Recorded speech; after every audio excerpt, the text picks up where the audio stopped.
Luc Lewikowski. Merci. Pour rebondir sur cette idée d'empire tentaculaire comme vision future de l'Internet, c'est pas mal. En fait, c'est vrai que l'intelligence artificielle, c'est un débat de société qu'on a de plus en plus, mais c'est partout et on ne définit pas vraiment. On ne sait pas toujours de quoi on parle, mais on sait que les ordinateurs prennent en charge de plus en plus de choses dans le monde. Il y a même un terme qui s'appelle l'IA washing pour dire qu'on parle trop d'intelligence artificielle à tout le monde, à toutes les sauces. Bon. Donc en fait, il y a des évangélistes, des fois, des gens qui peut-être par intérêt financier vont vous vendre le futur de l'intelligence artificielle dans lequel l'ordinateur va venir vous assister, régler tous vos problèmes. Et il y a aussi des détracteurs qui présentent une vision un peu apocalyptique dans laquelle on perd tout notre libre arbitre et où la machine finit par décider pour nous. Donc en fait, moi j'essaie d'apporter un autre éclairage sur la façon dont l'IA interagit sur nos comportements. La façon dont elle interagit avec l'homme et la façon dont on se projette sur les machines et aussi la distinction de la façon dont on pense et dont les machines fonctionnent. Voilà. Et le choix du terme n'est pas neutre. Donc, ça va se faire en 4 parties. La première partie, ça va être, on va recenser les grands affrontements très médiatisés entre l'homme et l'intelligence artificielle. En deuxième partie, on va un peu définir ce que c'est que l'intelligence artificielle et montrer à quel point elle est partout.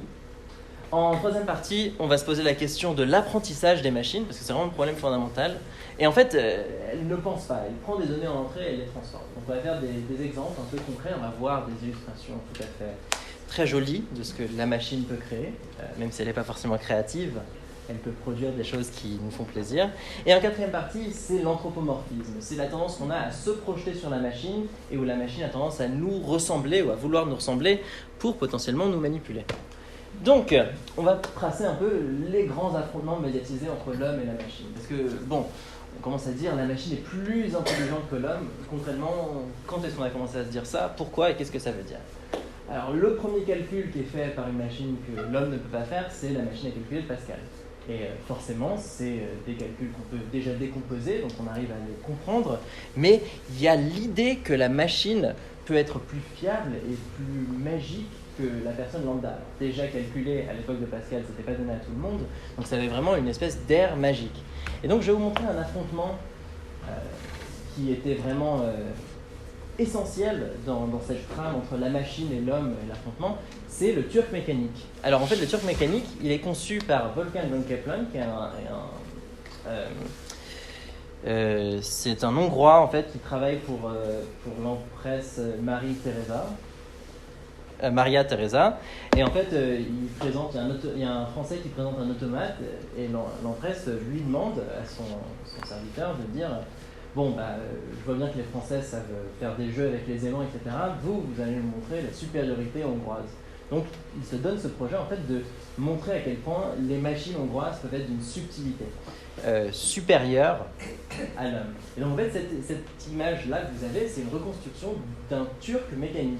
C'est une machine à jouer aux échecs en fait. Et il faisait la tournée avec cette machine en expliquant bon voilà, cette machine va réussir à battre un champion aux échecs. Et en fait, à l'époque, on est en 1770 quand c'est conçu, on n'a pas les moyens de créer une intelligence artificielle. C'est une personne qui est cachée dans le petit compartiment que vous voyez là, en fait, qui va manipuler à l'intérieur, faire bouger le bras d'automate pour jouer à ça. Donc, en fait, c'est une prestidigitation, c'est un tour de magie. La première intelligence, telle qu'on la voit là, c'est un type qui se cache à l'intérieur du compartiment et puis bon, il opère le turc. Alors, l'histoire un peu drôle, c'est que bon, le choix d'un turc, c'est pas complètement anodin, c'est parce qu'on pensait qu'à l'époque, les échecs avaient commencé en Turquie. C'est faux, c'était en Inde, mais bon. Il avait aussi un turban et il avait sa longue, son espèce de longue allumet dont sortait de la fumée. Les gens se disaient pourquoi il y a de la fumée, etc. Parce qu'à l'intérieur du petit cabinet, il fallait bien que le titre s'éclaire. Et donc c'était le pot d'échappement, en fait, de la lumière de l'intérieur pour pas qu'il s'étouffe. Et donc, en fait, c'est une tournée monumentale puisque c'est en fait une œuvre de propagande pour la supériorité hongroise. Et donc même Napoléon, un jour, se retrouve face à lui, l'affronte, etc. Et Napoléon essaie de faire une manœuvre qui est illégale dans le jeu d'échecs parce qu'il essaie de casser la machine. Il dit ah ben voilà, je vais faire un truc. Et l'automate, qui arrive à voir ça, enfin, il a son petit système de miroir, il regarde tout et dit clairement non, ça peut pas. Et il remet la pièce. Et Napoléon est bon, d'accord et tout. Et il refait une autre erreur et tout. Et le turc, tac, c'est l'image qu'on voit là, balaye tout le champ. Et donc on a cette idée en fait que parce que Napoléon s'énerve à ce moment-là parce qu'il perdait la partie en fait. C'est qu'on est face un automate qui ne peut pas bouger. Et c'est très déroutant en fait, parce qu'une grande partie du jeu d'échecs est aussi psychologique. Donc en fait, ici, c'est pas l'homme contre la machine, c'est l'homme contre une personne qui cherche à imiter la machine. Et c'est assez intéressant en fait là, la distinction. Et vous avez le témoignage d'un grand joueur d'échecs français, Philador, qui face à cette machine dit c'était implacable parce que je suis face à des yeux qui ne peuvent pas me répondre. Et il disait qu'il était vraiment déstabilisé par cet aspect-là. Donc la suite que vous avez peut-être en tête si vous l'avez vécu, là ça renvoie peut-être à la jeunesse de certains. En 96, IBM a lancé un ordinateur pour jouer aux échecs contre Garry Kasparov, qui était un grand champion d'échecs russe. Et donc, avant la partie, etc., Kasparov, très fier de lui, dit « Les machines sont de nature stupide. De toute façon, c'est bête. Une machine, ça ne peut pas réfléchir. » Et donc, voilà les ingénieurs qui l'ont conçu. Et donc, il rentre dans la pièce et il fait face à ces 5 ingénieurs qui se donnent le tour. Il sent bien que toute l'ambiance de la pièce est construite autour de ce moment-là. Et en fait, la première partie, vous en avez le décompte là. Donc, finalement, Kasparov l'emporte au début, puis 2 matchs nuls. Puis Kasparov l'emporte. Donc en gros, c'est une victoire assez confortable pour Kasparov sur cette première. Et donc, il se met en confiance et il redemande une deuxième partie en 97. Et en 97, la machine s'est entraînée sur tous les jeux de Garry Kasparov. Elle les a pris en entrée, elle a essayé de déconstruire sa stratégie, en fait. Et vous avez un peu l'illustration du match. Dans ce match, c'est un événement ultra médiatisé. Vous voyez toutes les caméras plantées autour du moment. Et en fait, Kasparov, il s'écroule, il perd. Il perd sur la 4e partie, en fait, même s'ils font match nul, c'est là que Kasparov est vraiment déstabilisé parce qu'il voit comme une erreur. Il voit la machine d'IBM, l'intelligence artificielle, aurait fait une erreur. Elle a fait un échange d'un pion contre un cavalier, enfin, c'est vraiment un truc trop naïf. Et il a dit, je dois ne pas comprendre cette machine, et elle doit me dépasser, elle a dû voir un truc, une combine plus loin. Il y a une interview de Nate Silver avec l'ingénieur d'IBM Murray Campbell qui avait programmé cette machine, qui a dit 15 ans plus tard non, c'était juste un bug. Il n'avait pas le temps de faire le calcul, il a pris le premier truc. Mais Kasparov était tellement déstabilisé parce qu'il projetait une intelligence supérieure sur un fait qu'il n'était juste un robot. Donc là, vous avez la photo de lui qui se lève, qui s'en va, bon, il abandonne et tout. Il était très mauvais perdant. Il les a accusés de tricher, et la façon dont il les a accusés de tricher est très drôle. Il a dit non, c'est Karpov en fait qui a contrôlé la machine secrètement. Ils avaient un contact. Donc mon grand rival en fait, un autre être humain m'a battu parce que son ego était heurté par cette idée. Mais encore une fois, il revoyait en fait le jeu du turc mécanique. Il se réimaginait le même scénario. Donc là, vous avez Watson sur Jeopardy. C'est encore IBM, c'est l'intelligence artificielle à droite là qui s'appelle Watson. Jeopardy, c'est un peu comme question pour un champion, sauf qu'il faut donner les questions. On vous donne les réponses, il faut donner les questions. Mais grosso modo, c'est culture générale. Donc Ken Jennings, là que vous avez à gauche, était un programmeur lui-même. Et il a battu le record, il a gagné 60 fois de suite à Jeopardy. Et en fait, il dit, je me suis fait battre à Jeopardy, certes, mais en fait, c'est parce que le temps de réponse pour passer au buzzer de la machine était forcément plus rapide que lui. Et il dit, bon, à ce niveau, tout le monde connaît les réponses, mais c'est une question de qui arrive en premier. Mais ça reste quand même assez intelligent, puisque c'est une machine qui prend un énoncé, donc qui est l'acteur de ce film célèbre, et en fait, il va regarder dans son champ sémantique et il va vous donner une probabilité selon les réponses. Et donc en haut à droite, vous avez une réponse erronée, où il s'est trompé de décennie, c'est-à-dire que c'est les années 30, donc voilà, une mauvaise structuration de l'information. Et en bas, vous avez une réponse où il a eu juste. Mais donc, bon, un peu une illustration du moment. Et en fait, Ken Jennings, pour la dernière réponse, a écrit sur son panneau, une fois qu'il a vu qu'il avait perdu, « J'accueille à bras ouverts nos nouveaux maîtres des ordinateurs ». C'est une référence à Simpson, qui est un mème en fait de dire voilà, nous savons que nous serons dominés par la machine, et lui il y fait référence dans ce moment historique où il dit bien voilà, j'ai été battu, j'ai été dépassé, et en fait il dit au final c'était plutôt bénéfique à sa carrière parce que tout le monde lui est venu le voir pour savoir ce que tout cela venait dire. Et en fait, Watson était terrible dans l'interview, dit-il. Donc forcément, lui, en fait, ça a bien réussi sa réussite. Donc il voit bien que lui, il avait une valeur ajoutée que la machine n'aurait jamais en pouvant se présenter et parler de ce moment historique. Donc le dernier affrontement qu'on a là, c'est le jeu de Go. J'en ai peut-être entendu parler. Là, c'est en Corée du Sud, en mars 2016. C'est Lee Sedol, le grand champion de Go, qui joue contre une intelligence artificielle de Google, DeepMind. Et il a perdu toutes les parties, sauf la partie 4.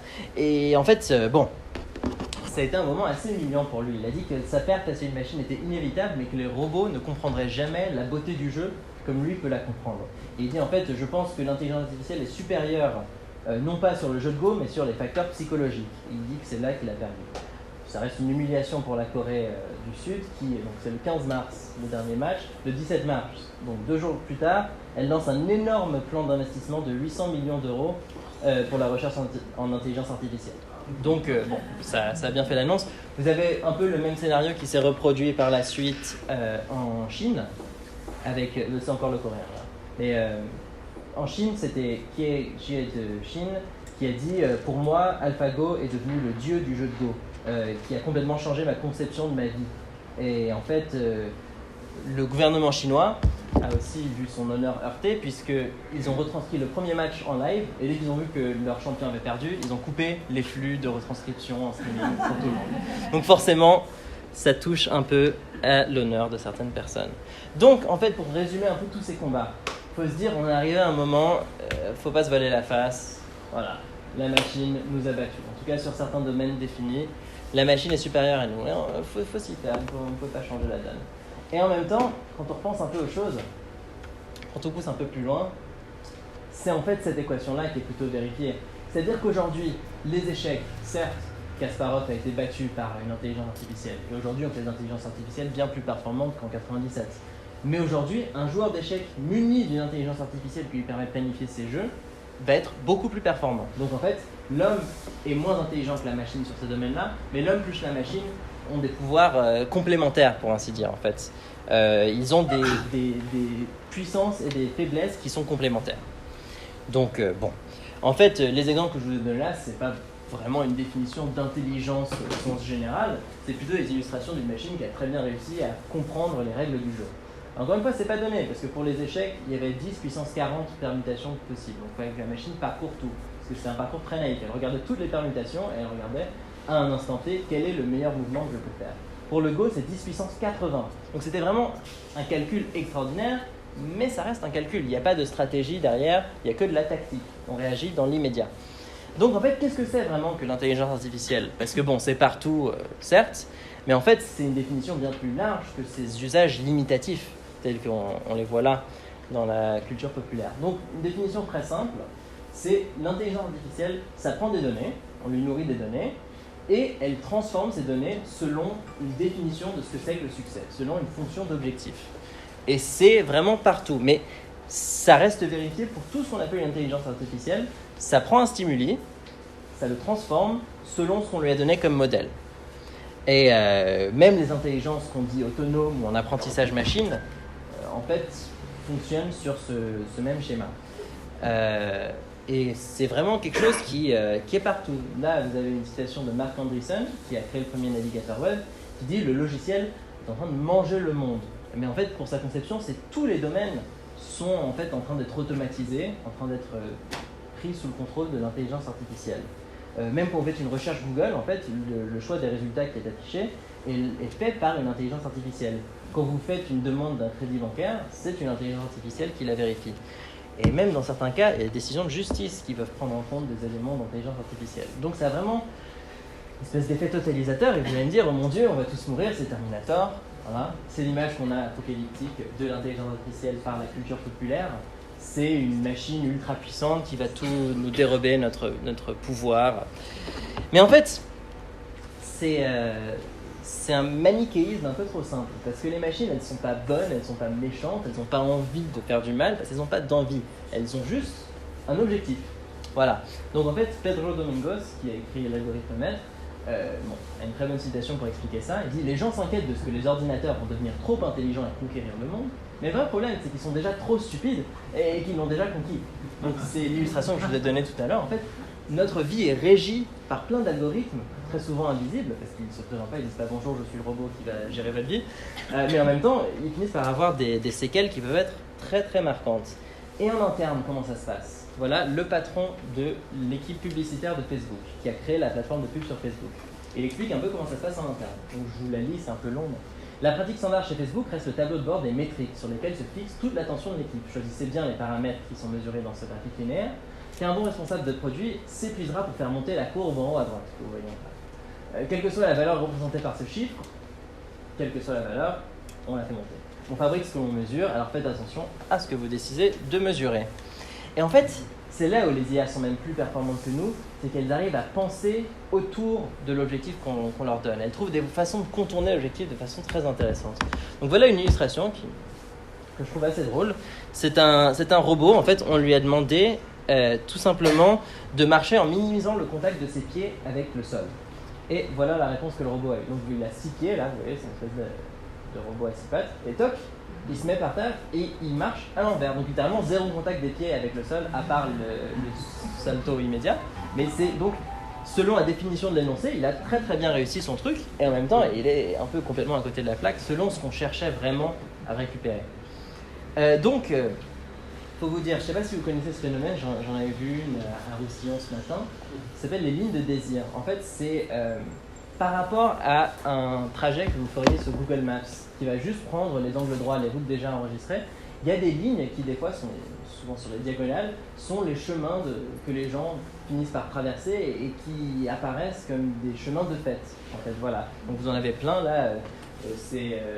C'est à Détroit, derrière toutes les autres. C'est une ville très quadrillée, et donc pour répondre au quadrillage, les gens traversent en diagonale. Or, une intelligence artificielle, c'est un peu pour vous donner la métaphore du fait qu'elle ne sait pas penser en dehors des règles du jeu. En même temps, elle est très douée pour trouver un moyen d'atteindre son objectif, et en même temps, elle ne peut que penser l'objectif tel qu'on lui a dessiné. C'est-à-dire que si on ne l'a pas dessiné une ligne de désir qui traverse plus rapidement la diagonale, l'humain, en fait, va se mettre devant le truc, il va dire je peux juste faire ça, c'est plus rapide que de faire les choses telles que c'était codifié dans la machine, dans le programme.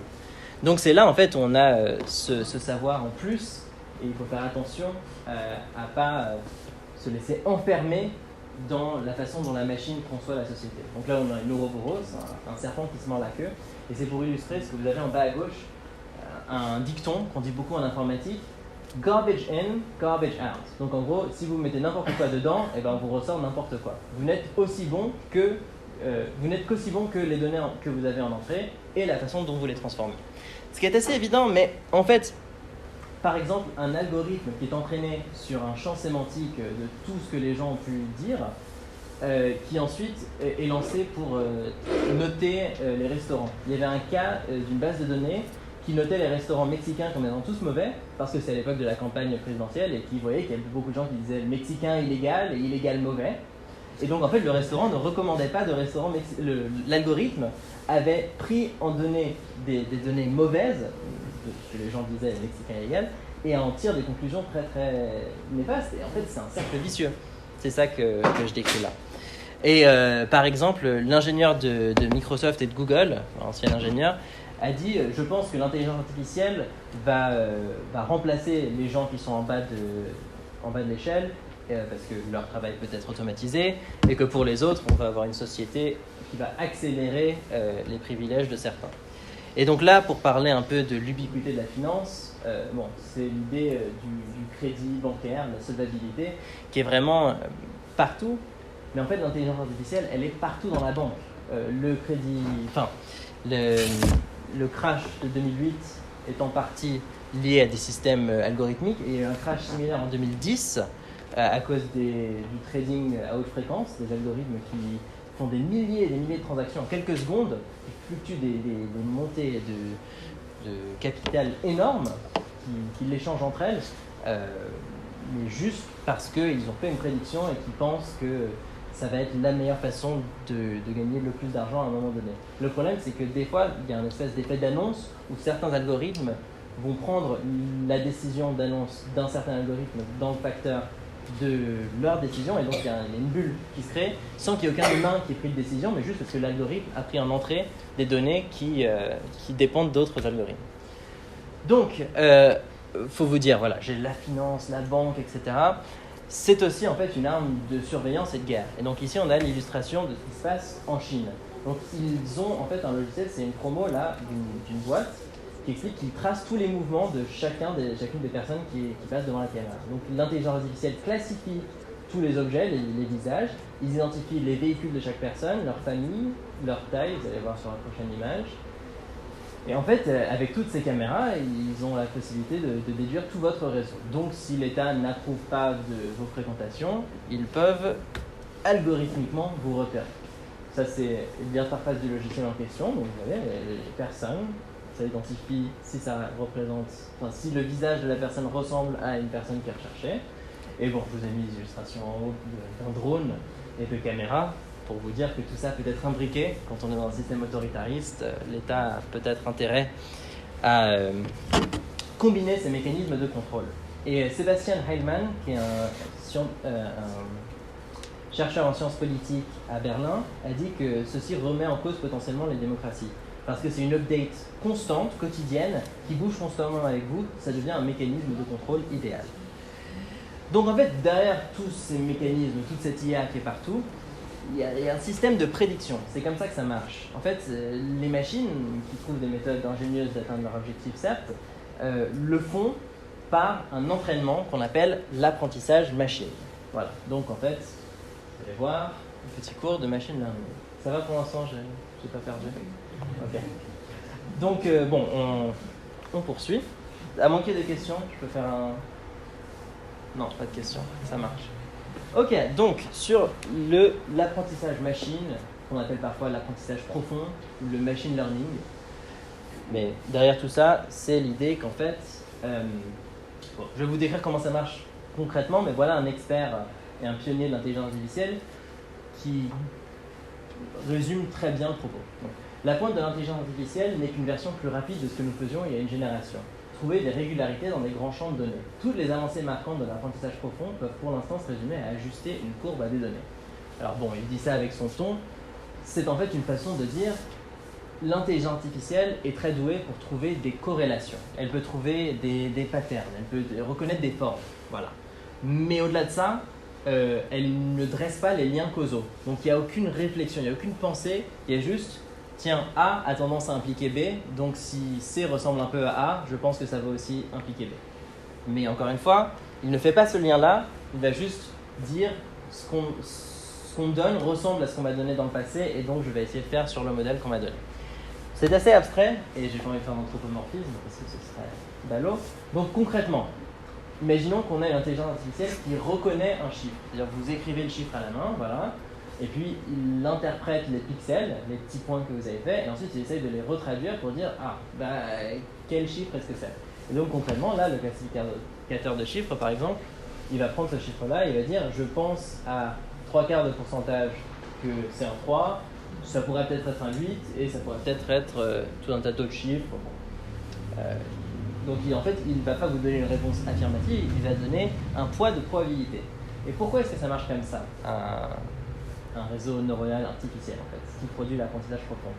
Parce qu'en fait, c'est un système d'abstraction. En fait, il essaye de décomposer le problème. Il faut vous dire, la première rangée là, c'est les 900 pixels, les 900 points de mon image. Donc l'ordinateur ne sait pas quoi en faire, mais il voit, j'ai des points blancs, j'ai des points noirs, et à partir de ça, je vais décomposer ça en 900 trucs. Et il va les combiner dans des étapes intermédiaires pour arriver à un poids qu'il accorde à chaque prédiction à la fin. Et donc en fait, il commence au début de façon tout à fait aléatoire. C'est-à-dire, bon, on lui donne le 3 qu'on l'a donné et il dit je pense à 50% que c'est un 6 et à 40% que c'est un 7. Voilà. Et à partir de ça, on va lui dire non, t'as tort. Non seulement c'est pas 50% que ce soit un 6, mais il faut massivement que tu baisses le poids que tu accordes à la mesure qui t'a donné la prédiction de 6 ici. Parce que tu penses que c'est 50% de 6, mais c'est vraiment pas un 6, c'est un 3. Donc non seulement c'est pas un 6, mais il dit à quel point il s'est trompé sur chacune de ses prédictions. Et il repropage, ça s'appelle la rétropropagation, ça reparcourt les différentes étapes du réseau et il va ajuster les poids à chaque fois jusqu'à ce que ça corresponde aux exemples sur lesquels on l'a entraîné. Donc en fait concrètement, là, la machine, on l'entraîne sur les fausses prédictions qu'elle a faites. Donc là, par exemple, la colonne qui dit Predicted 3, là, celle-ci. Et bien, vous voyez ici, là, c'est un 5 que la machine a pris pour un 3.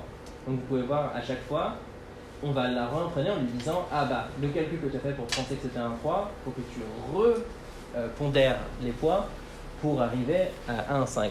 Et si tout ce que je vous dis paraît un peu abstrait, pourquoi on ne lui dirait pas juste essaye de détecter ce trait-là pour faire le 1, etc. Parce qu'objectivement, ça ne fonctionne pas comme ça. Et c'est là où on dit les machines nous ont dépassé la fonction de machine. C'est vrai, au fond, le réseau neuronal crée une abstraction qui fait que le programmeur ne peut pas se porter garant des résultats de la machine, il ne peut même pas expliquer ou systématiser le fonctionnement de cette machine. Donc en fait, on parle de réseau neuronal, tout le monde aime dire que c'est une structure similaire à nos neurones, mais c'est un raisonnement par analogie. Concrètement, en fait, ça fonctionne plutôt en créant des connexions avec des poids qui sont donnés une valeur relative et qui sont ensuite réajustés. Et à partir des erreurs, on cherche à systématiser un processus, sans pour autant qu'il soit possible de l'expliquer de façon claire. Donc voilà 3 exemples d'intelligence artificielle qui font compétition pour essayer de battre un niveau d'un jeu vidéo, Sonic.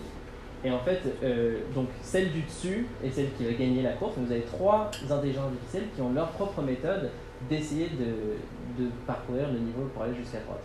Les versions bleues sont les versions plus avancées, c'est après plus de temps d'entraînement. Donc les premiers essais, qui sont les essais rouges, sont très naïfs. Ils ont tendance à se sauter dans le vide. Et c'est à partir du fait que la machine observe que ça a été des échecs qu'elle dit « Ah, cette fois-ci, la version plus bleue, je vais sauter, je ne vais pas tomber dans le trou. » Donc vous pouvez voir en fait l'apprentissage en temps réel. Je peux vous dire que c'est la découverte, peut-être programmée de différentes façons, mais elle est toujours très naïve, parce qu'elle doit pouvoir s'adapter à plein d'environnements. Donc en fait, c'est un peu une illustration de l'apprentissage. Voilà. Donc, en fait, on arrive à un moment où les gens qui créent les outils, les créateurs des outils, ne peuvent pas comprendre ou expliquer certains aspects de leur fonctionnement.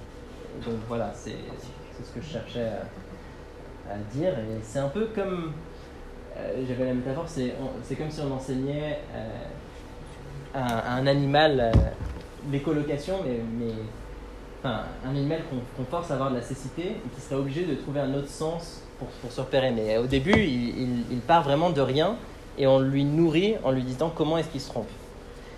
Donc, dans ce sens-là, pour rebondir un peu sur l'intervention qu'on a eue ce matin, cet après-midi sur le biomimétisme et la façon dont les robots peuvent s'inspirer de la nature, on a ici une étude qui consiste à identifier les comportements des fourmis pour...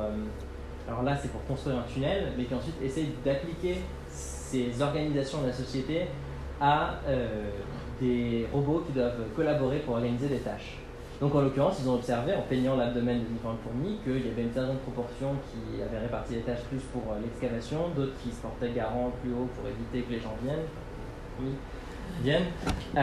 Mais donc en fait, à partir de ça, ils ont ensuite fait un test en essayant de reproduire les mêmes proportions de répartition des tâches pour bouger des balles avec des robots. Et ils ont vu en fait que s'ils essayaient tous de fonctionner à 100%, c'était beaucoup moins efficace que s'ils s'inspiraient de la répartition des tâches que les fourmis ont. Donc c'est cette espèce d'inspiration des phénomènes naturels où là, c'est l'homme qui essaye d'observer la nature et d'enseigner à la machine ce qu'il y voit. Donc ici, on a une illustration du fonctionnement du réseau neuronal à plusieurs échelles, avec une illustration qui est plutôt drôle. C'est en fait un système pour transformer n'importe quelle peinture, enfin n'importe quelle photo, n'importe quelle image, en Van Gogh. Donc vous avez Van Gogh là-haut, et puis en fait, ça décompose l'image qu'on lui donne en haut en éléments essentiels. Et donc ça, c'est les différentes brindilles du réseau qu'on peut faire apparaître à chaque fois. Pour en fait, vous voyez la décomposition de chaque élément de l'image pour qu'à terme, ça se transforme en ça. C'est fou ça, on se dit, est-ce que c'est créatif comme recombinaison ? Non, puisqu'on voit à chaque fois l'étape. Mais en même temps, c'est une façon de recréer l'art en déconstruisant dans ses sous-parties et en le faisant correspondre. Et donc, bon, cet algorithme est assez performant, vous pouvez le voir avec Picasso à gauche, vous avez Munch, le Prix. Donc bon, c'est une façon, en même temps, je trouve que le produit est assez fabuleux et qu'on pourrait y projeter de la créativité, mais quand on en voit le fonctionnement, c'est même encore plus intéressant. Parce qu'on peut voir, qu'on peut régler, c'est là où on peut se dire peut-être que l'homme, en travaillant en collaboration avec la machine, peut avoir un poids. Parce que là, on peut régler à quel point l'image ressemble plutôt à l'image source ou l'image vers laquelle... Enfin, l'image dont on veut prendre le style pour la transformer. Et donc bon, vous avez cette décomposition sur les différents niveaux du réseau. Là, on a un peu le même genre, c'est-à-dire cette intelligence artificielle qui fonctionne sur une vidéo cette fois-ci, donc c'est sur 2001, et en fait ça va prendre les images du film et ça transforme chaque image du film une par une en Picasso. Et donc quand on le voit bouger, c'est une espèce d'animation, c'est assez surréaliste. Bon, les machines sont très intelligentes pour faire ce genre de choses, et ça peut être très joli, ça peut être très excitant, mais les transformations peuvent être trompeuses. Donc là, vous avez un algorithme qui prend une peinture en origine, prend un objet, et ensuite utilise cette même transformation pour faire comme si l'objet était dans la peinture. Donc vous voyez là Picasso, voilà, clairement. Dans les deux cas, c'était pas une image qui était là à l'origine. C'est terrible d'entendre ça. Bah, c'est flippant, non? Non, c'est flippant d'entendre le vocabulaire et le discours, parce que le vocabulaire est trompeur. Bon, je ne suis pas suffisamment calé pour parler de science au niveau de l'ordinateur. L'ordinateur, c'est un calcul binaire. Après, quand on commence à lui mettre le mot connexion, neurone. Oui, c'est une métaphore, mais. C'est une métaphore qui glisse. Elle glisse jusqu'à l'idée d'intelligence, qui pour l'instant, s'il fallait définir qu'est-ce qu'est une intelligence. Mais c'est tout le débat. Justement, pour moi, l'intelligence, c'est la capacité à être compétent dans un domaine. Et c'est tout. Parce que l'intelligence généralisée, aujourd'hui, l'IA ne le produit pas du tout. L'intelligence, c'est le fait de combiner des savoirs et de les faire apparaître. C'est la capacité. C'est en aucun cas ce que l'intelligence artificielle fait. Parce que là, c'est absolument pas c'est une copie de l'artiste, mais pas l'artiste. Mais je viens de dire. Donc, et là, par ailleurs, c'est non seulement une copie de l'artiste, mais c'est un travail qui a pris une photo d'Iron Man, qui n'était clairement pas dans la peinture impressionniste à l'origine, et qui l'a fait fondre dans le décor. Donc, il y a une espèce de falsification possible qui est très dangereuse. Et en matière de politique, ça a des incidences très dangereuses. Là, vous avez une image d'une ballerine qui va être superposée. En fait, l'intelligence artificielle prend sur cette image le squelette de la danseuse et va le superposer sur des images de personnes qui ne dansent pas du tout. Voilà. Ces personnes-là ne sont pas vraiment danseuses, mais voilà, elle prend la pose en haut à gauche, elle les retransforme pour les faire apparaître comme si c'était des ballerines. Donc bon.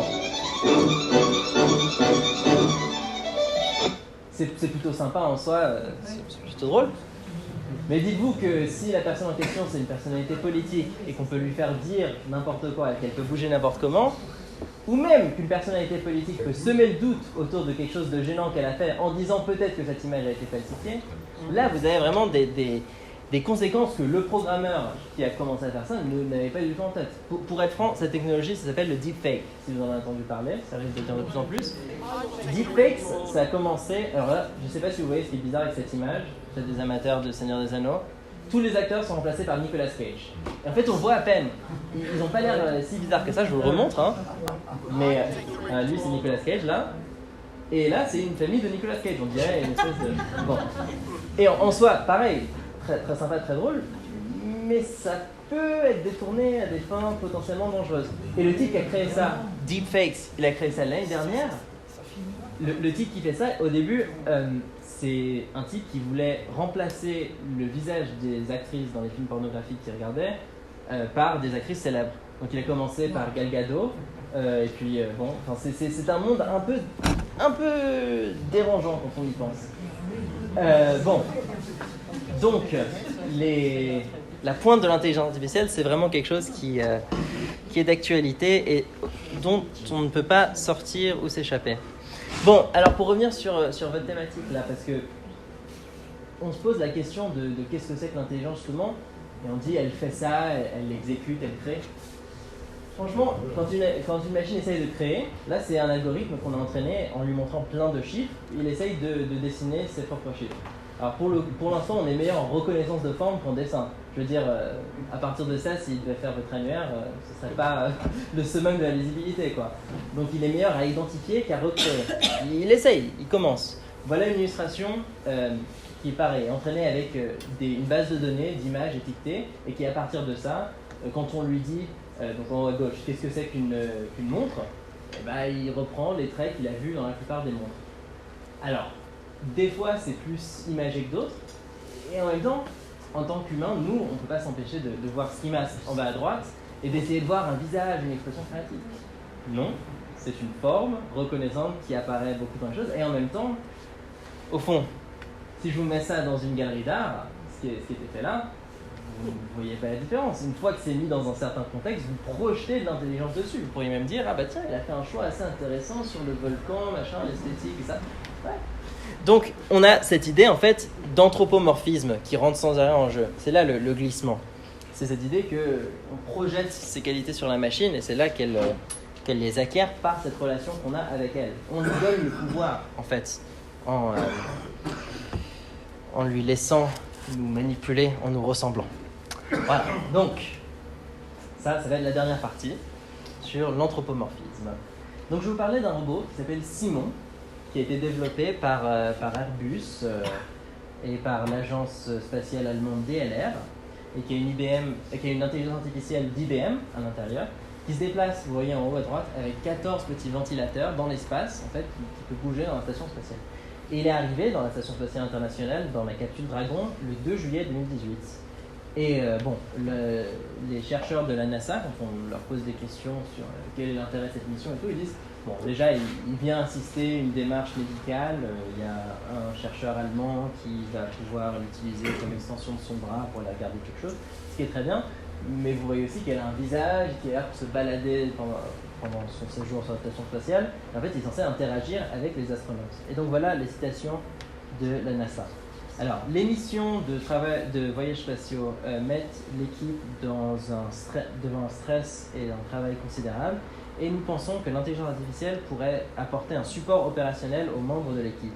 Nous voulons étudier les effets psychologiques des longues missions d'espace sur les membres de l'équipe et tester des mesures pour réduire le stress. Nous allons donc miner les données des interactions de ce robot avec les astronautes sur la station spatiale. Ce qui en soi vient d'un but, je pense que c'est une façon pour eux de se préoccuper du sort de leurs employés. Et en même temps, il y a quand même cette idée que c'est une espèce de cellule de surveillance de l'état psychologique de la station spatiale. Et c'est pas anodin d'ailleurs qu'il arrive en même temps que, je ne sais pas si vous avez entendu cette histoire, on a percé un trou dans la station spatiale. Ils ont vu la preuve qu'il y a un des êtres humains sur la station spatiale qui a percé un trou dedans. Donc, il y a une espèce de chasse à l'intérieur, personne ne s'est réclamé de la chose. Et en même temps, ils disent, bon, peut-être que c'est le manque, le mal du pays, ils ont les retourner, etc. Mais c'est pas anodin qu'il y ait une volonté d'étudier la psychologie des astronautes à ce moment-là. Et finalement, en fait, bon, je dis, il a un visage, mais c'est pas un humain. On voit clairement. Donc en même temps, il veut nous amadouer en ressemblant à des émotions humaines, parce qu'il bouge vraiment son visage dans tous les sens. Et en même temps, je veux dire, il veut pas arriver au stade où il ressemblerait trop à un robot et ça nous mettrait... c'est ce qu'on appelle la vallée dérangeante. Quand un robot est proche de l'humanité, mais pas complètement, et ce décalage, on le sent très, très viscéralement sans pouvoir l'expliquer. En voilà peut-être un exemple, je ne sais pas pour vous, mais voilà Cortana, qui pour certaines personnes est justement dans cette vallée dérangeante. Cette vallée, parce qu'en fait, plus on s'approche de l'humanité, plus les choses nous paraissent sympathiques, jusqu'au moment où c'est trop proche et où c'est dérangeant. Et après, bon, c'est facsimilé, on ne se rend pas compte, etc. Mais en attendant, la vallée, elle est là. Donc là, en fait, c'est tous les assistants intelligents que vous avez dans votre vie. Et pour moi, en fait, c'est une façon pour ces entreprises de personnaliser le rapport qu'on a avec leurs intelligents assistants, parce qu'ils sont toujours nommés. Vous avez Cortana, qui venait de Halo à l'origine, mais qui est l'assistant intelligent de Microsoft pour Windows. Vous avez Alexa, le petit haut-parleur avec lequel vous discutez. Vous avez OK Google sur Android. OK Google, il va vous répondre, prédire. Et vous avez Siri. Et en fait, tous ces agents sont personnalisés. On leur donne une entité, la plupart du temps une femme, qui va être là. Et c'est une façon de personnaliser le rapport à l'entreprise, mais en fait, de jouer sur le rapport personnel que la personne va créer avec cette entreprise. Et souvent, ça fonctionne un peu comme un système féodal, c'est-à-dire que vous avez tellement d'effets de réseau que dès que vous allez commencer à utiliser un assistant, vous allez vraiment que utiliser celui-là. Et donc développer un rapport exclusivement avec une boîte, qui va donc contrôler de plus en plus de votre vie. Donc en fait, quand les gens communiquent avec ces assistants, je sais pas pour vous, mais moi ça marche pas toujours, ça marche pas très bien. Et en fait, pour que ça marche mieux, on a tendance à se simplifier. On simplifie notre propos, je dirais même qu'on se commodifie, parce qu'on impose une pensée binaire sur nous pour que la machine nous comprenne. En fait, on a appris à formuler nos recherches comme une machine, pour que la machine nous comprenne. On se plie aux attentes de la machine en attente d'être compris. Donc les robots nous trompent en imitant l'humain, certes, mais nous on finit par imiter le robot pour être compris par eux. Donc, voilà une citation de Joseph Weizenbaum, qui est un chercheur en informatique, qui a développé beaucoup d'interfaces, et il explique en fait, lorsqu'on utilise des outils de façon courante, il faut internaliser leur fonctionnement pour pouvoir les utiliser pour s'expliquer couramment. Donc en gros, il faut internaliser le fonctionnement de la machine pour faire des requêtes de cette machine. Aussi intelligente soit-elle, en fait, elle peut-être qu'elle nous abrutit pour que nous nous plions mieux à son fonctionnement. Et en fait, toute cette question de projeter, c'était très bien illustré justement par, bon, là vous l'avez aujourd'hui, Weizenbaum, mais là c'était à l'époque, dans les années 70, en 66 en l'occurrence, ce programme-ci, qui est un programme en fait qui imite un psychologue. En fait, c'est un programme qui était développé au tout début de l'intelligence artificielle, où il y avait des prédictions grandioses. On disait le cerveau n'est qu'une machine et on va pouvoir reproduire le cerveau d'ici 5 ans. Voilà, des projections qui étaient un peu en avance, enfin d'ailleurs un peu fantaisistes même, parce que le but d'imiter le cerveau c'est un peu arrogant comme seul but, comme si les seules tâches qu'on pouvait exécuter ce serait en reproduisant exactement le fonctionnement du cerveau. Mais bon, en l'occurrence ici, pour se moquer de ses collègues, en fait, il a fait un canular qu'il a proposé comme étant une intelligence artificielle de psy. Sauf qu'il l'a basé sur la psychanalyse de Rogers, qui s'appelle le clean language, le langage propre. Et en fait, c'est une approche de la psychiatrie qui veut dire qu'on ne fait que refléter ce que le client nous a donné en information. On n'apporte aucune nouvelle information, et on lui fait formuler en posant des questions. Qu'est-ce que vous pensez de ça? Donc, en l'occurrence, là, Elisa lance la conversation et demande quel est le problème. Et l'utilisateur répond les hommes sont tous pareils. Elle dit qu'est-ce qu'ils ont pareil? Vous voyez, c'est pas compliqué en termes de. C'est juste une analyse sémantique qui renvoie vers une question. Et pourtant, voilà un clip d'archives de Weizenbaum qui parle de la première interaction, de la première personne qui s'en est servie, soit sa secrétaire. And I asked her to my office and sat her down at the keyboard, and then she began to type. And of course, I looked over her shoulder to make sure that everything was operating properly. After 2 or 3 interchanges with the machine, she turned to me and she said, "Would you mind leaving the room, please?" Voilà. Yet she knew. Donc c'était la secrétaire de cet informaticien qui savait éperdument bien qu'elle était en train de parler à une machine et pas en train d'ouvrir son cœur. Et puis finalement, en fait, quand elle est confrontée à ce moment-là, elle demande à son patron, elle lui dit laissez-moi là, c'est privé, je suis en train d'avoir un cœur à cœur. Parce qu'au final, en fait, c'est un peu narcissique quand on y pense, il suffisait de lui donner son reflet pour qu'elle s'ouvre émotionnellement. Mais en soi, c'est ce que les réseaux sociaux font aujourd'hui. Une recherche Google aujourd'hui est personnalisée selon vous et va se conformer aux attentes de ce qu'elle a comme modèle démographique pour vous. Le flux que vous avez sur Facebook, pareil, il est prioritisé selon ce que l'intelligence artificielle prédit que vous allez aimer le plus. Et quand elle ne sait pas grand-chose sur vous, c'est narcisse, elle vous renourrit ce que vous lui donnez. Donc ça a potentiellement des incidences dangereuses. Mais là en l'occurrence c'est une machine en fait qui se passe pour l'homme, parce que ça c'est aussi une grande trame. Et j'imagine que vous avez en tête, si vous le connaissez, le test de Turing derrière tout ça. Là vous avez Alan Turing, en 1950. Le test de Turing en fait c'était, Alan Turing dit on aura atteint le summum de l'intelligence artificielle, les machines sont super intelligentes quand on ne saura même pas faire la différence entre une machine et un humain. C'est-à-dire que vous mettez un mur, vous avez une conversation par texte avec la machine, une conversation avec l'homme humain, vous demandez à la personne qui était l'humain, qui était la machine. Si une personne ne sait pas faire la différence, ça veut dire que la machine est plus intelligente. C'est quand même, encore une fois, le summum de l'arrogance, c'est-à-dire de définir le critère comme seulement est-ce que nous, on est capable de le voir. Parce qu'au fond, c'est un critère qui, encore une fois, si vous voyez un peu comment les IA fonctionnent, le mieux, c'est de trouver une façon de contourner les règles du jeu. Donc, en l'occurrence, si le test, c'est de réussir à tromper quelqu'un en lui faisant penser qu'il parle à une personne, ce qui s'est passé en 2014, le test de Turing qui a été franchi, c'est des Russes qui ont développé un chatbot qui disait qu'il était un Ukrainien de 13 ans. Il disait « je suis un petit garçon, etc. Mon anglais n'est pas très bon, désolé ». Et donc en fait, il écorchait ses phrases, il disait des choses qui n'avaient pas beaucoup de sens de temps en temps, mais comme la machine avait réussi à se faire passer pour un certain être humain, les gens modulaient leurs attentes par rapport à ça. Donc, le but n'est pas la conscience en fait, c'est vraiment ethnocentrique de notre part que de s'imaginer que la définition de l'intelligence, c'est si on arrive à la reconnaître. Parce qu'il faut se dire qu'aujourd'hui, les grandes boîtes, elles ont tout intérêt à obfusquer ce genre de mécanisme. Alors, si j'arrive à faire passer le son... Voilà, ah bah c'est bon. Voilà, donc voilà une démo qui est arrivée en mai 2018 à Google Duplex, si vous connaissez. À gauche, c'est une intelligence artificielle. À droite, c'est une personne qui n'en sait rien. C'est une personne qui travaille dans un restaurant, en l'occurrence. Ah non, voilà, non, c'est ce que je me disais. Le premier, c'est une coupe de cheveux. I'm calling to book a woman's haircut for a client. I'm looking for something on May 3rd. Sure, give me 1 second. Voilà. Et vous voyez le public qui rit là, mais ne sert à rien dans cette conversation-là. C'est juste pour que l'autre opérateur soit en confiance et pense parler à une vraie personne. Je vous montre un autre exemple dans le même genre. Oula, pardon. For Wednesday the 7th.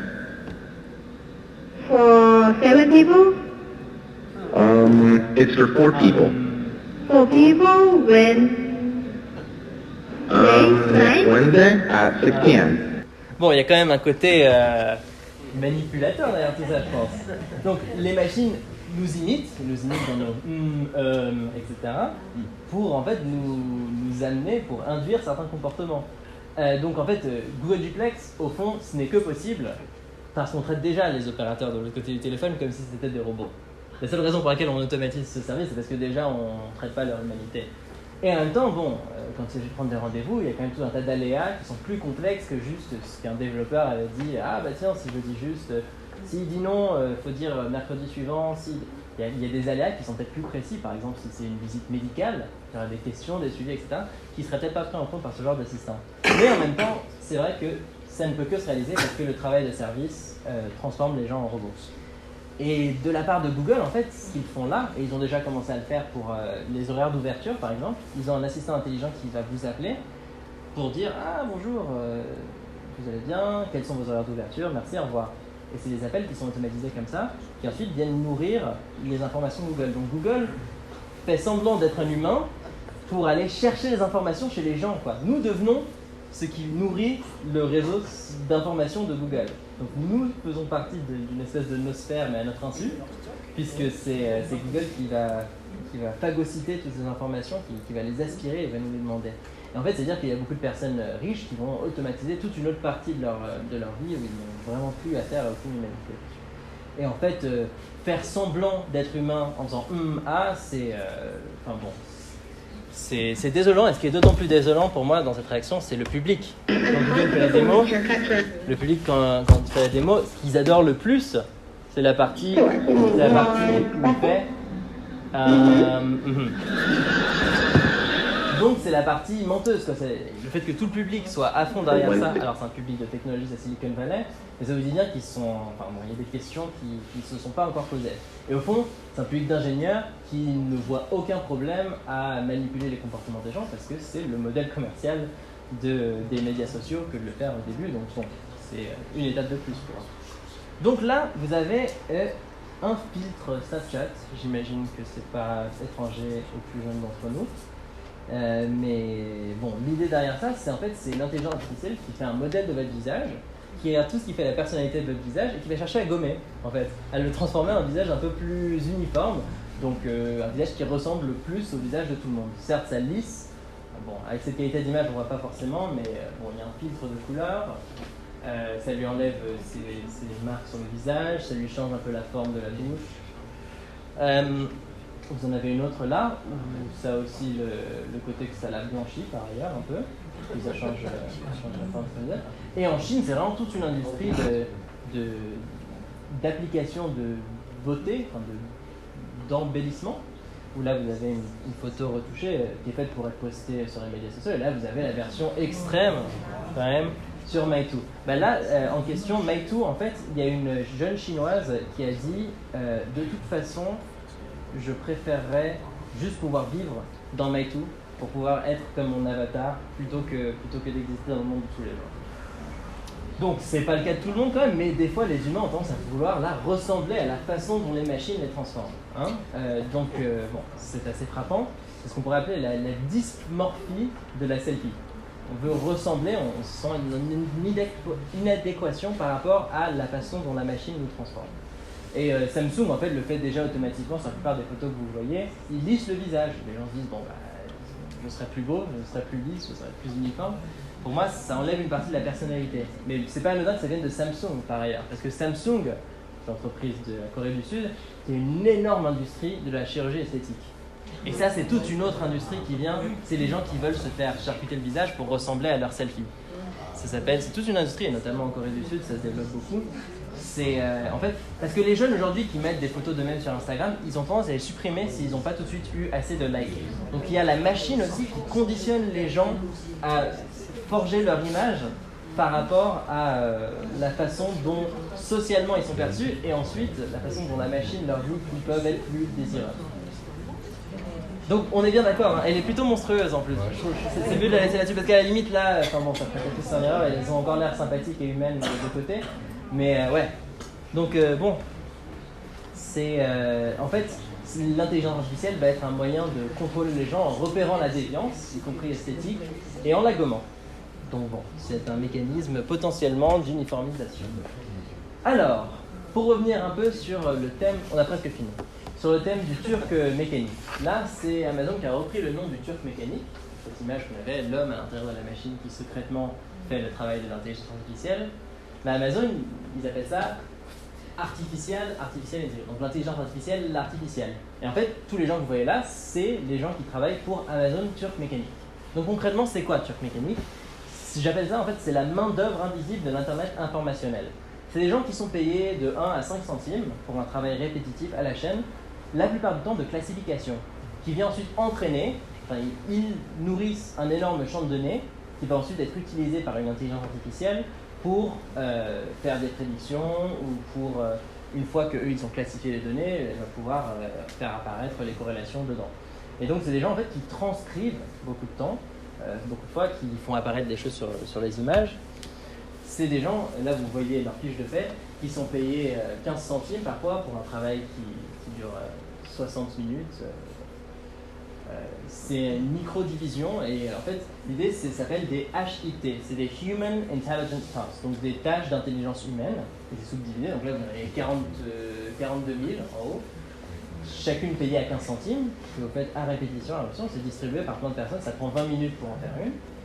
Et ces gens-là gagnent à peu près 100 à 200 dollars par semaine. C'est souvent des gens qui ont une mobilité réduite, qui sont un peu retrouvés là. C'est un travail pas très désirable, mais qui n'a surtout pas de savoir. Enfin, on ne développe pas vraiment de savoir-faire. Donc, à la limite, on devient plus performant pour exécuter, pour retaper quelque chose, mais ça ne se traduit pas. Et en plus, les gens qui font ça savent très bien qu'ils sont en train d'entraîner leur remplacement, en fait. Alors déjà, quand on est travailleur à la chaîne sur une usine et qu'il y a la machine qui est là et qu'on entraîne la machine, on sent ce poids-là, mais là c'est un travail informationnel qui, la seule raison d'être qu'il a, c'est de venir nourrir une intelligence artificielle. Donc bon, il y a toute cette dynamique-là. En France, il y avait une plateforme qui s'appelait Full Factory, qui est devenue DIRC, qui est apparemment utilisée par le Crédit Agricole, mais c'est beaucoup moins généralisé que dans les pays anglophones, parce que c'est souvent là que les informations sont utilisées. Bon, mais ça c'est le travail de cette main-d'œuvre invisible de l'Internet informationnel, certes, mais nous aussi, on fait partie de cette main-d'œuvre. Si jamais vous avez dû répondre à une machine qui vous dit « Êtes-vous un robot ou pas ?» En fait, vous êtes en train d'entraîner une IA. C'est exactement ce genre de concept. Donc là, vous dites bien que c'est pour entraîner une voiture autonome, un véhicule autonome au sens large. Vous dites « Où est la cheminée ?» Je veux dire, un enfant de 5 ans sait faire ça, hein, c'est pas compliqué, mais une IA ne sait pas vraiment. Et pour qu'elle apprenne ce que c'est qu'une cheminée, pour qu'elle sache la reconnaître dans une image, il faut lui apprendre. Donc pareil pour une bouchée d'incendie. Voilà, bicyclette. Et l'exemple que vous aviez classique avant tout ça de reconnaissance d'image, c'était la reconnaissance de texte. Et c'était reCAPTCHA qui lançait ça. Et c'était là pour le coup un projet un peu plus fantaisiste, mais très Google. Google, ils ont numérisé toutes les bibliothèques. Ils ont pris tous les livres qu'ils avaient, ils ont tout numérisé sans demander la permission qui que ce soit par ailleurs. Et à partir de ces images-là, ils ont ensuite ils les ont mis dans le système de CAPTCHA pour que les gens transcrivent les livres. Donc en fait, la bibliothèque de Google Books a été nourrie par tous les gens qui ont prouvé successivement qu'ils n'étaient pas un robot en tapant des mots qui avaient été transformés comme ça. Donc c'est un grand phénomène d'intelligence collective en fait, sans encore une fois qu'on y ait consenti et qu'on y ait participé. Et la question de consentement sur Google Books est d'autant plus forte qu'il y a la question de copyright derrière. Et bon, les maisons d'édition qui ensuite sont venues taper sur Google. Bon. Voilà, donc j'ai plus ou moins fini. Je vais vous donner le mot de la fin. C'est un peu poétique. C'est une citation du film de Chaplin sur Hitler. Et là, en l'occurrence, ça ressemble à Hitler, mais c'est le barbier juif qui parle au podium d'Hitler. Don't give yourselves to brutes, men who despise you, enslave you, who regiment your lives, tell you what to do, what to think, and what to feel, who drill you, diet you, treat you like cattle, use you as cannon fodder. Don't give yourselves to these unnatural men with machine minds and machine hearts. You are not machines, you are not cattle, you are men. You have the love of humanity in your hearts. You don't hate, only the unloved hate, the unloved and the unnatural. Voilà. Bonne conclusion.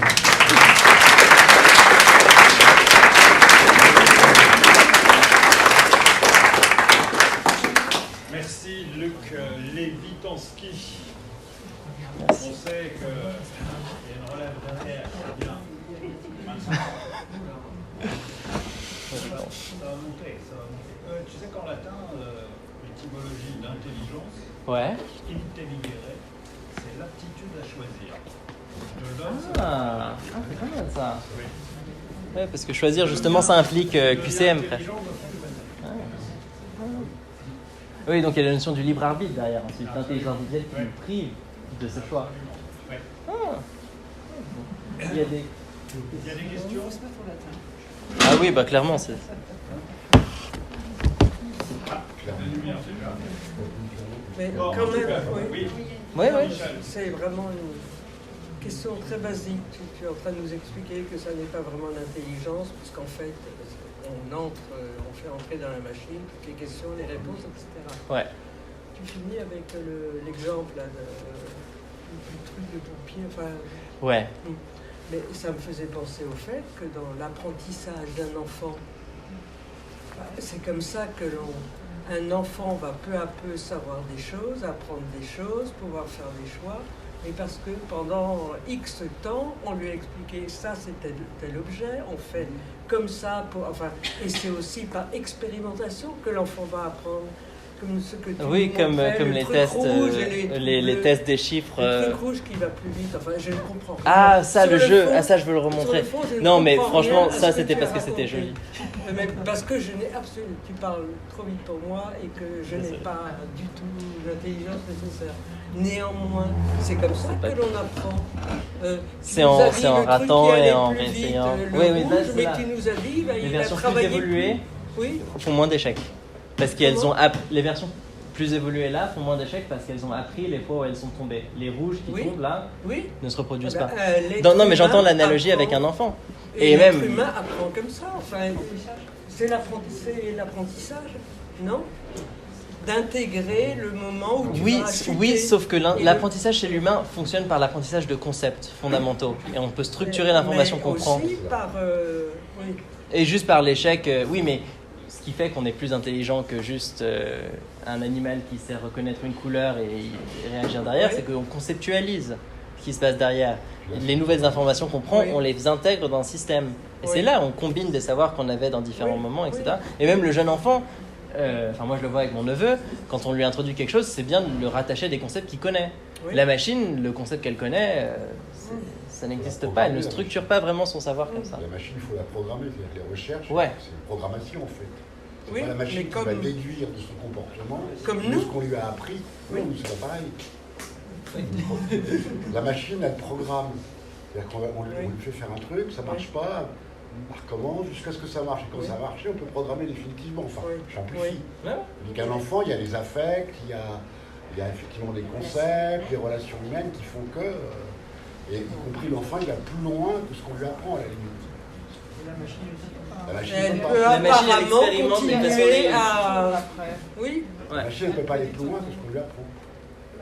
Elle trouve des moyens ingénieux d'atteindre l'objectif qu'on lui fixe. Oui, mais elle reste sur son objectif. Voilà, elle compte. Tu apprends à faire du vélo, l'objectif c'est de tenir en équilibre sur ton vélo. Après, elle peut chercher les trucs. Oui, mais dans le jeu, la machine, elle va apprendre qu'elle tombe, mais elle ne pourra jamais expliquer pourquoi. Alors que moi, je tombe, je dis, parce qu'il y avait un truc. Si on me demande, non mais d'accord. Quand je suis tombée, j'ai compris pourquoi je suis tombée la machine, à moins qu'on qu'on lui arrive laisse beaucoup reconnaître. plus loin dans l'intelligence artificielle, là, elle sait pas pourquoi elle Oui. C'est exactement ça. Apparemment, c'est tout. On voit que le débat est ouvert pour un moment. Ouais, non, vas-y. Alors oui, moi je reviens à Picasso et à la peinture numérique. C'est quelque chose qui m'intéresse beaucoup. Tout simplement parce que la peinture, c'est la peinture. Le numérique, c'est le numérique. La peinture, c'est une matière. C'est quelqu'un qui va l'utiliser avec ses émotions, avec ses affects, avec toute sa culture. Et la peinture numérique n'existe pas.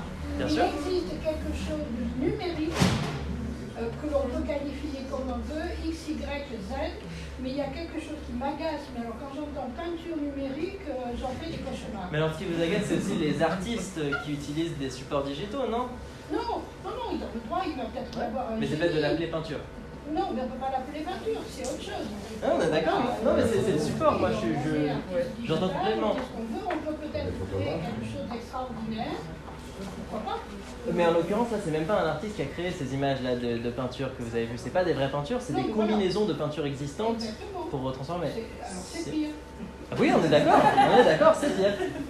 On peut avoir ce sentiment de désappropriation, en fait. C'est ça qui met mal à l'aise. Exact. Et ce sentiment de désappropriation, il va lorsque vous avez dit qu'on est obligé de quelque part de se rabaisser pour pouvoir être au niveau de la machine. Pour l'instant, peut-être que ça nous dépassera, mais là, il y a une perte quand même. On est en train de perdre quelque chose. Oui. Alors, si l'intelligence artificielle nous fait perdre quelque chose, vivement qu'elle nous fasse gagner quelque chose.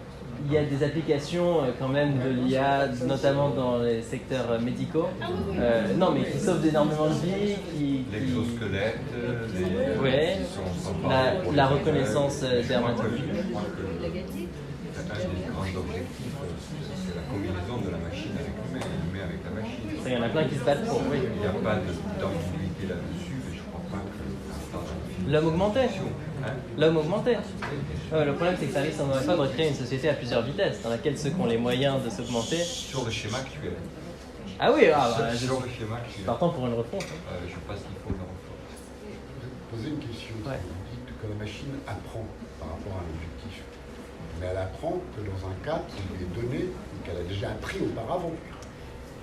C'est-à-dire qu'elle a appris. Elle apprend par rapport à un modèle. On lui a dit ça ressemble à ça. Et ça ressemble à ça. Et on lui donne les choses et elle dit par rapport à ce qu'on m'a donné, je vais essayer de voir quel cas est-ce qui a été similaire dans ce qu'on m'a donné. En fait, c'est que des connexions qu'elle essaye de mettre, qu'elle met en place pour pouvoir arriver. Donc, elle est programmée pour ça, en fait. Globalement. C'est la fonction objective, en fait, qui fixe la façon dont elle va traiter les données. Donc, on ne peut pas vraiment dire qu'elle apprenne. C'est une question sémantique. Non, c'est intéressant parce qu'elle génère des choses qu'on ne l'a pas programmé. C'est pour ça qu'on parle d'apprentissage machine et que c'est une étape au-delà juste d'une machine qui, on dit si A, donc B. Ça, c'est les machines telles qu'on les a toujours, elles exécutent une séquence d'ordre comme une recette. Là, en l'occurrence, c'est par rapport à ce qu'on m'a donné, dans quel cas est-ce que je figure. C'est pas exactement le même genre de... Parce qu'elle peut avoir un cas qui ne ressemble à rien de ce qu'elle a eu et elle va essayer de trouver un moyen de la gérer. Donc on ne l'a pas exactement programmé dessus. Par exemple, il y a un cas qui s'appelle Skynet. C'était au Pakistan en 2013. Les États-Unis monitoraient les contacts téléphoniques de différentes personnes et ils ont entraîné sur une population de 50 millions de téléphones et qu'ils ont analysé en big data. En fait, ils ont dit on a 6 téléphones de terroristes. Voilà les personnes qui sont les terroristes, voilà les endroits où ils se connectent et voilà les personnes avec qui ils parlent. Mettez-vous en face, on ne vous entend pas. Voilà. Donc, ce programme s'appelle Skynet et en fait, il prend en entrée toutes les données de téléphonie et on l'a entraîné en lui disant voilà ce à quoi ressemblent les réseaux de ces terroristes. Et à partir de ça, il dit voilà les 50 millions de téléphones, dans les 50 millions de téléphones, les gens qui ont des comportements similaires. Et il s'avère que dans le cas de Skynet, il a eu un journaliste d'Al-Qaïda. Parce que le journaliste d'Al-Qaïda avait des contacts aux mêmes endroits que la base terroriste, etc. Et que donc la géolocalisation l'avait identifié pareil.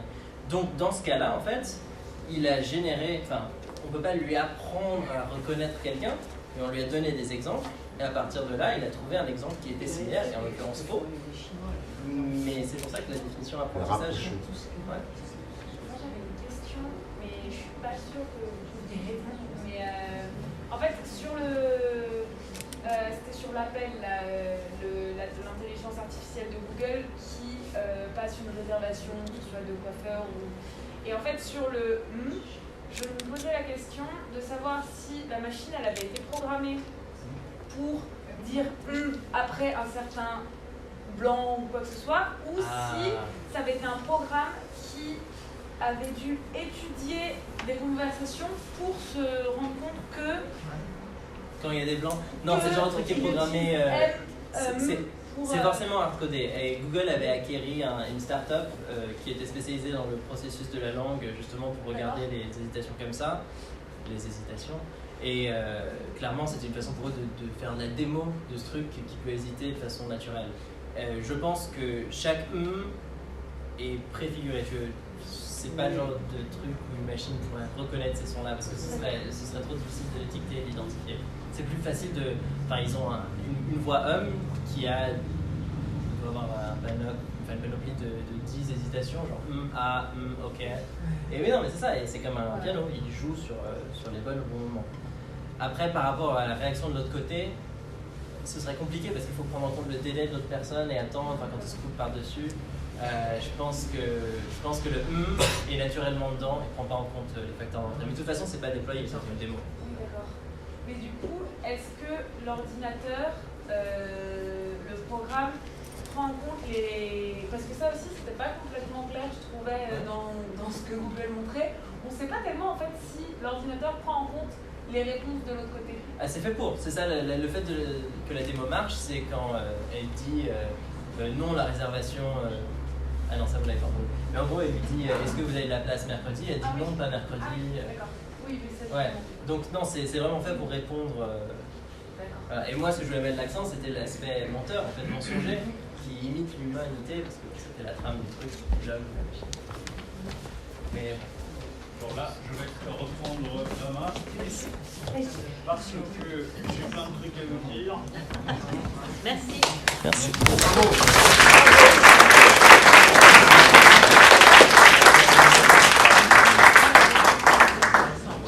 Alors, premier truc, ceux qui ont réservé des repas, c'est des plateaux repas, on mange là à côté. Ceux qui veulent acheter du vin, c'est aussi à côté de là. Il est toujours là, le camarade Julien? Non, bah, il est là. Sinon, demain, on se retrouve à Okra, à l'usine Mathieu à Roussillon. Alors, émigré. Il y aura échanger des vitesses de 10h à midi, donc Michel, Kalina, t'as pas fait de bouquin? Non, c'est sur congé. Alice, enfin... ah bah elle n'est pas là, Marie-France. Elle a reçu plein de bouquins, donc elle sera là aussi demain matin. Ça, c'est 10h midi. Je vous parle pas de la balade puisqu'elle est pleine. C'est joli quand même. On ne peut pas y aller puisqu'elle est pleine. Elle est complète, voilà. Aucune des personnes n'est ici sauf s'ils ont réservé. Alors, 10h, Michel Decoustre, c'est elle. Les utopies. Alors en grec, utopos, c'est le lieu qui n'existe pas. Ah là, ils existent depuis 50 ans quand même. Voilà, ça sera Biosphère 2 et Eurovision. Biosphère 2 et Eurovision. Voilà, donc c'est à Okra, 10 à 11. 11 à 12, Jean-Pierre, qui est là. Ah, il apparaît, mais juste. Ah, mais t'es déjà en train de boire un pot, toi, c'est ça? Voilà. Donc Jean-Pierre Beau. Parle d'intelligence artificielle. Et comme vous avez pu le remarquer, Michel n'est absolument pas bavarde. Elle va s'incruster avec Jean-Pierre. Je l'embarque. Voilà. Et alors, vous parlez de quoi? On va parler de siècle bleu et. Puiser dans nos rêves. Puiser dans nos rêves pour changer le monde.